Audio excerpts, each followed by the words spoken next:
and the level of professionalism that it takes. Like you said before, it's a corporate gig. To me, it's too big. My circuitry would go off. I would start talking to the audience and ask people what they do for a living and shit. What do you do for a living? You ever been to Connecticut? You know what I'm saying? Like, I would fucking not handle it.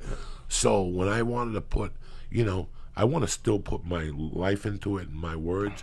I wanted you to come and structure that shit, and that's exactly, like, every time I leave you, I talk to you for an hour.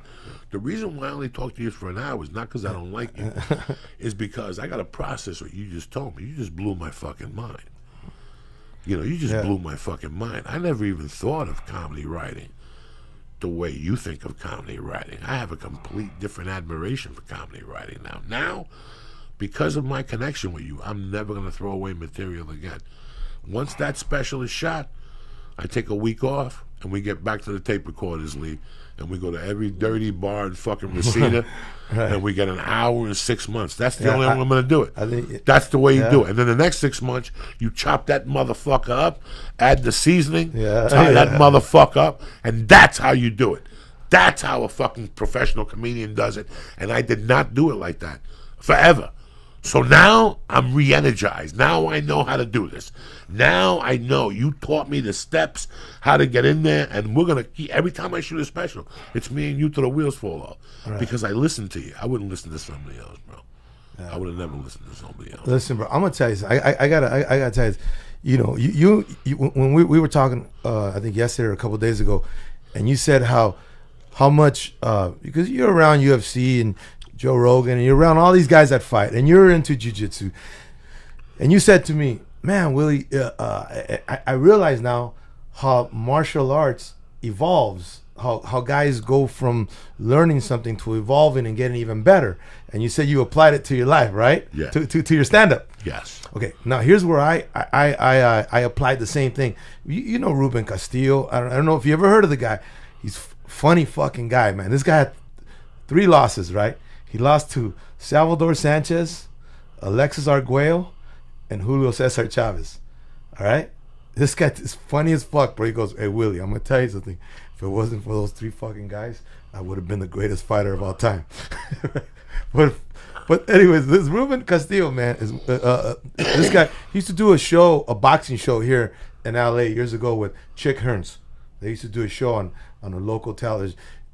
I really pick his brain when it comes to boxing and that circle of people he's around. Anyways, when I realize how they coach like really good boxers, is they don't change the style. What they'll say is, "Let me see you box," and you could box awkwardly, but they'll teach you to fight from that. They don't change you. They don't change you. Okay, you're gonna be an awkward looking fighter, but you're going to be a good awkward-looking fighter, or you're going to be a southpaw, but you're going to be a good southpaw. You know what I mean? When I hear you on stage, first of all, bro, I crack the fuck up all the time. To me, it's just it's easy. It's an easy gig, man, because all I see is just telling you, going, hey, man, instead of doing a joke like 1, 2, 3, why don't we start with 3? And then put 2 here and 1 here, and it has a smoother transition. That's all I do, man. That's all I do to your creativity, And the fact, honestly, brother, I'm gonna tell you something. There's not a lot of comics I respect. I mean, you and I have been.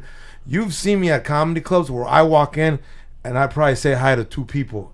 There could be 20 comedians in the room, and there's only one that I go up and shake hands with and say, "How are you? Good to see you. How's the family? Everything." I do my set.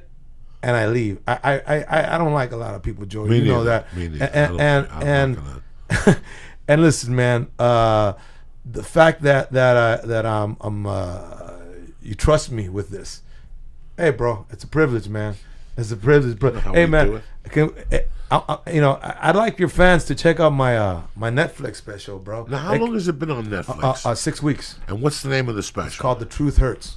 Okay, you watch this fucking special, guys, and you send me a fucking tweet or you send Willie a tweet. Go watch your fucking favorite comedians and then watch this special. Watch how he prepares his material. Watch his conviction. Watch it not once but twice, 3 times if you want to really learn. Watch where he puts and positions his words.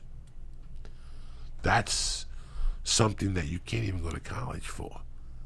You really can't. That's something that comes from, and I always watched you do it. And we sat together and you're like, I think you should say that word.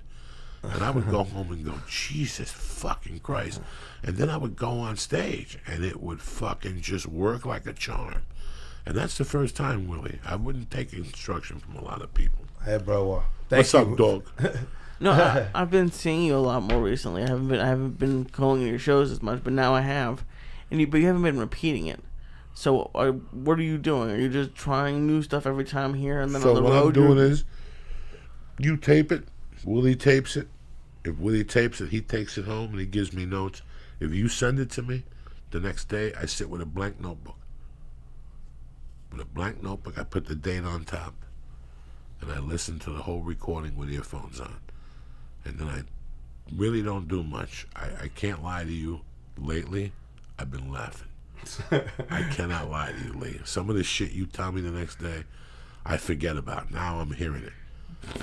Now I'm hearing it. I'm going, wow. So now I understand that Tuesday nights for me is 30 minutes of material, and I'm going to get 8. And it's not really material. It's just a couple sentences, maybe a word, maybe hummus dick, maybe something we said. You know, you threw me an idea the other day and I wrote it down. And I'll wait till the improv to give you all that so you can watch it. We'll do our thing next Friday night at the Ice House. We're at the Ice House. Which is next Friday night, the second. September 2nd. We're doing 2 shows. Yeah, we're doing 2 shows on Friday night. So I'll get to do whatever material you want, but whatever time you want me to do, I'll just take 2 sets that night and do the first show, half of it, and the other half, like that. And I don't care what the audience thinks, just so you can hear it, and they'll give me a CD.